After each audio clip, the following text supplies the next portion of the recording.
ಕೆಲವು ತಿಂಗಳಿಂದ ಬಿಜೆಪಿಯಲ್ಲಿ ಎಲ್ಲವೂ ಸರಿ ಇಲ್ಲ, ಎಲ್ಲರಿಗೂ ಆಗ ಬರ್ತಿಲ್ಲ ಅನ್ನುವಂತ ಸುದ್ದಿ ಸಿಕ್ಕಾಪಟ್ಟೆ ಸದ್ದು ಮಾಡ್ತಾ ಇದೆ. ಇದರ ಬೆನ್ನಲ್ಲೇ ಒಂದು ಕಾಲದ ಸಹೋದರರು ಸ್ನೇಹಿತರು ಅಂತ ಕರೆಸಿಕೊಂಡಿದ್ದ ರಾಮುಲು ಮತ್ತು ರೆಡ್ಡಿಯ ಫೈಟ್ ಇದೀಗ ತೀವ್ರ ಚರ್ಚೆಗೆ ಕಾರಣವಾಗಿದೆ.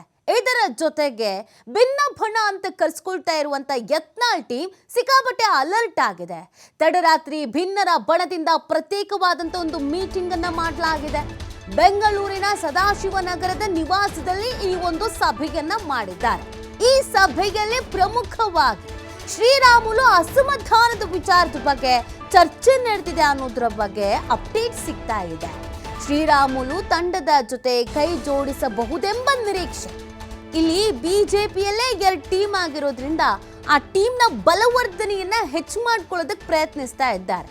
ರಾಮುಲು ಮತ್ತು ರೆಡ್ಡಿ ಇಬ್ರು ಅಸಮಾಧಾನಿತರಾಗಿದ್ದಾರೆ. ಇಬ್ಬರ ನಡುವೆ ಸರಿ ಇಲ್ಲ, ಅವರಿಬ್ಬರನ್ನು ಒಂದು ಮಾಡಬೇಕು ಅಂತ ಹೈಕಮಾಂಡ್ ನಿರ್ಧಾರ ಮಾಡ್ತಾ ಇದ್ರೆ, ಬಿಜೆಪಿಯಲ್ಲೇ ಇರುವ ಇನ್ನೊಂದು ಟೀಮ್ ನಮ್ಮ ಟೀಮಿಗೆ ಸೇರಿಸ್ಕೊಳ್ಳೋಣ ರಾಮುಲು ಅವರನ್ನ ಅಂತ ಯೋಚಿಸ್ತಾ ಇದ್ದಾರೆ. ಸೊ ಆ ನಿರೀಕ್ಷೆಯಲ್ಲಿ ಒಂದು ಚರ್ಚೆ ಮಾಡಿದ್ದಾರೆ. ಸಭೆಯಲ್ಲಿ ಶಾಸಕರಾದ ಬಸನಗೌಡ ಪಾಟೀಲ್ ಯತ್ನಾಳ್, ರಮೇಶ್ ಜಾರಕಿಹೊಳಿ, ಮಾಜಿ ಸಚಿವರಾದ ಅರವಿಂದ್ ಲಿಂಬಾವಳಿ, ಕುಮಾರ್ ಬಂಗಾರಪ್ಪ, ಮಾಜಿ ಸಂಸದ JM ಸಿದ್ದೇಶ್ವರ, ಹಾಗೆ ಪ್ರತಾಪ್ ಸಿಂಹ, ಶಾಸಕ VP ಹರೀಶು, NR ಸಂತೋಷು ಇವರೆಲ್ಲ ಭಾಗಿಯಾಗಿದ್ರು. ಇವ್ರ ಉದ್ದೇಶ ಇಷ್ಟೇನೆ, ಎಲ್ಲ ಒಗ್ಗಟ್ಟಾಗಿರಬೇಕು, ಒಟ್ಟಿಗೆ ಇರಬೇಕು, BJPಯನ್ನು ಬೆಳೆಸಬೇಕು. ತಾವು ಹೇಗಿದ್ರು ಭಿನ್ನರು ಅಂತ ಒಂದು ಬಣದಲ್ಲಿ ಕಾಣಿಸ್ಕೊಂಡಿದ್ದೀವಿ. ಈಗ ನಮ್ಮ ಬಣವನ್ನು ವೃದ್ಧಿಸ್ಕೊಳ್ಬೇಕು, ಬಲವರ್ಧಿಸ್ಕೊಳ್ಬೇಕು, ಹೆಚ್ಚಿನದಾಗಿ ಮಾಡ್ಕೊಳ್ಬೇಕು ಸದಸ್ಯರ ಸಂಖ್ಯೆ ಅನ್ನುವಂಥ ಪ್ಲ್ಯಾನ್ನಲ್ಲಿ ಇದ್ದಂಗೆ ಕಾಣ್ತಾ ಇದೆ. ಈ ಹಿಂದೆ ಯತ್ನಾಳ್ ಅವರೊಂದು ಸ್ಟೇಟ್ಮೆಂಟ್ ಕೊಟ್ಟಿದ್ರು, ನೋಡ್ತಾ ಇರಿ, ನೀವೇನು ಭಿನ್ನರು ಅಂತ ನಮ್ಮನ್ನು ಕರಿತಾ ಇದ್ದೀರಾ, ನಮ್ಮ ಟೀಮೇ ಸ್ಟ್ರಾಂಗ್ ಆಗುತ್ತೆ, ಎಲ್ರೂ ನಮ್ಮ ಟೀಮಿಗೆ ಬರ್ತಾರೆ ಅಂತ. ಆ ನಿಟ್ಟಿನಲ್ಲಿ ಯಾರ್ಯಾರಿಗೆ ಗಾಳ ಹಾಕ್ಬೋದು, ಯಾರ್ಯಾರಿಗೆ ಬಲೆ ಬೀಸ್ಬೋದು, ಯಾರ್ಯಾರ ಸಮಯವನ್ನು ನಾವು ಹೇಗೆ ಬಳಸ್ಕೊಳ್ಬಹುದು, ಈ ಪ್ರಯತ್ನವನ್ನು ಮಾಡ್ತಾ ಇದ್ದಾರೆ. ಆಲ್ರೆಡಿ ಶ್ರೀರಾಮುಲು ಅವರಿಗೆ ಒಂದಷ್ಟು ಅಸಮಾಧಾನ ಇದೆ. ನನ್ನನ್ನು ಬಿಜೆಪಿಯ ರಾಜ್ಯ ಉಸ್ತುವಾರಿ ಕೆಡ್ದಾಗ ನಡೆಸ್ಕೊಂಡ್ರು ಅನ್ನುವಂಥ ಅರ್ಥದಲ್ಲಿ ಸ್ಟೇಟ್ಮೆಂಟ್ ಬೇರೆ ಕೊಟ್ಟಿದ್ದಾರೆ. ಸೊ ಅಲ್ಲಿಗೆ ಒಂದಷ್ಟು ಅಸಮಾಧಾನ ಇದೆ ಅನ್ನೋದು ಗೊತ್ತಾಗ್ತಾ ಇದೆ. ರೆಡ್ಡಿ ಅವರ ರೀ ಎಂಟ್ರಿ ಆದಮೇಲೆ ರೆಡ್ಡಿ ಅವರಿಗೆ ಸಿಗ್ತಾ ಇರುವಂಥ ವರ್ಚಸ್ಸು, ರೆಡ್ಡಿ ಅವರಿಗೆ ಸಿಗ್ತಾ ಇರುವಂಥ ಒಂದು ಗೌರವ ತನಿಗೆ ಸಿಗ್ತಾ ಇಲ್ಲ ಅನ್ನುವಂಥ ಬೇಸರ ರಾಮುಲು ಅವರಿಗಿದೆ.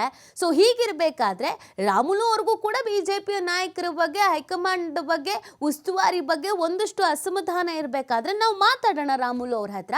ರಾಮುಲು ಅವರನ್ನು ನಮ್ಮ ಟೀಮಿಗೆ ಕರೆಸ್ಕೊಳ್ಳೋಣ, ರಾಮುಲು ಬಂದರೂ ಬರ್ಬೋದು. ಈ ನಿಟ್ಟಿನಲ್ಲಿ ಸಿಕ್ಕಾಪಟ್ಟೆ ಬೇಗ ಅಲರ್ಟ್ ಆಗಿಬಿಟ್ಟಿದ್ದಾರೆ. ಯಾವಾಗ ರೆಡ್ಡಿ ಮತ್ತು ರಾಮುಲು ಸುದ್ದಿಗೋಷ್ಠಿಯನ್ನು ನಡೆಸಿದ್ರೋ, ಅವರಿಬ್ಬರ ಆಂತರಿಕ ಜಗಳ ಹಾದಿರಂಪ ಬೀದಿರಂಪ ಆಯಿತು. ಈ ವಿಚಾರಗಳು ಗೊತ್ತಾಗ್ತಾ ಇದ್ದ ಹಾಗೇನೆ ಯತ್ನಾಳ್ ಟೀಮ್ ಅಂತೂ ಅಲರ್ಟ್ ಆಗಿಬಿಡ್ತು. ಹೇಗೆ ನಾವು ನಮ್ಮತ್ತ ರಾಮುಲು ಅವರನ್ನು ಸೆಳ್ಕೊಳ್ಬೇಕು ಅನ್ನುವಂಥ ನಿಟ್ಟಿನಲ್ಲಿ ಪ್ರಯತ್ನವನ್ನು ಮಾಡಲಾಗ್ತಾ ಇದೆ. ಸೊ ಇದಕ್ಕೆ ರಾಮುಲು ಅವ್ರ ಜೊತೆ ಮಾತುಕತೆ ನಡೆಯುತ್ತಾ, ರಾಮುಲು ಅವರು ಒಪ್ಕೊಳ್ತಾರಾ, ರಾಮುಲು ಅವರು ಕೂಡ ಈ ಬಣದ ಜೊತೆಗೆ ಸೇರ್ಕೊಳ್ತಾರಾ, ಇದು ಪ್ರಶ್ನೆ. ಸದ್ಯಕ್ಕೆ ರಾಮುಲು ಅವರು ಎಲ್ಲದರಿಂದ ಅಂತರವನ್ನು ಕಾಯ್ದುಕೊಳ್ತಾ ಇದ್ದಾರೆ. ಯಾವುದೇ ಕಾರ್ಯಕ್ರಮಗಳಾಗಿರ್ಬೋದು, ಸಭೆಗಳಾಗಿರ್ಬೋದು, ಇದರಲ್ಲಿ ಯಾವುದ್ರಲ್ಲೂ BJP ಜೊತೆಗೆ ಗುರುತಿಸ್ಕೊಳ್ತಾ ಇಲ್ಲ. ಇದ್ರ ಮಧ್ಯದಲ್ಲಿ ರೆಡ್ಡಿ ಅವರು ಒಂದು ಹೊಸ ವಿಚಾರವನ್ನು ಹೇಳಿದ್ದಾರೆ. DK ಶಿವಕುಮಾರ್ ಅವರು ರಾಮುಲು ಅವರನ್ನು ಕಾಂಗ್ರೆಸ್ ಹತ್ತ ಸೆಳೆದುಕೊಳ್ಳುವಂಥ ನಿಟ್ಟಿನಲ್ಲಿ ಪ್ರಯತ್ನ ಪಡ್ತಾ ಇದ್ದಾರೆ. ಸೊ ಅವರು ಏನಾದರೂ BJP ಬಿಟ್ಟು ಹೋಗೋದಿದ್ರೆ ಹೋಗಲಿ, ನನ್ನ ಮೇಲೆ ಆರೋಪ ಮಾಡಿ ಹೋಗೋದು ಬೇಡ ಅಂತ ಹೇಳಿದ್ದಾರೆ. ಸೊ ಕಾಂಗ್ರೆಸ್ಸಿಗೆ ಹೋಗೋಕ್ಕೆ ನಂಗೆ ಮನಸ್ಸಿಲ್ಲ, ನಾವು ಹೋಗೋದೂ ಇಲ್ಲ ಅಂತ ರಾಮುಲು ಹೇಳಿದ ಮೇಲೆ ಕಾಂಗ್ರೆಸ್ಗೆ ಹೋಗೋಕ್ಕೂ ಮನಸ್ಸಿಲ್ಲ, BJPಯಲ್ಲಿ ಇವ್ರಗಳ ಜೊತೆಗಿರೋದಕ್ಕೂ ಮನಸ್ಸಿಲ್ಲ ಅನ್ನುವಂಥ ಅರ್ಥ ಆದಮೇಲೆ ಹಾಗಾದರೆ ನಮ್ಮ ಜೊತೆಗೆ ಬರ್ತಾರೆ ಅಂತ ಕಾಣುತ್ತೆ. ನಾವೊಂದು ಮಾತುಕತೆಯನ್ನು ಮಾಡೋಣ, ಅವ್ರ ಮನವೊಲಿಸೋಣ, ಒಂದು ಮಾತುಕತೆ ಆದರೆ ನಮ್ಮ ಜೊತೆಗೆ ಬರ್ಬೋದು ರಾಮುಲು ಅನ್ನುವಂಥ ಪ್ಲ್ಯಾನ್ ಯತ್ನಾಳ್ ಅವ್ರದ್ದು. ಸೊ ಇದಕ್ಕೆ ಸಂಬಂಧಪಟ್ಟಂತೆಯೇ ಏನೆಲ್ಲ ಬೆಳವಣಿಗೆಗಳಾಗತ್ತೆ, ಹೈಕಮಾಂಡ್ ನಾಯಕರು ಇದಕ್ಕೆ ಆದಷ್ಟು ಬೇಗ ಎಂಟ್ರಿ ಕೊಡ್ತಾರಾ, ಇದು ಪ್ರಶ್ನೆ.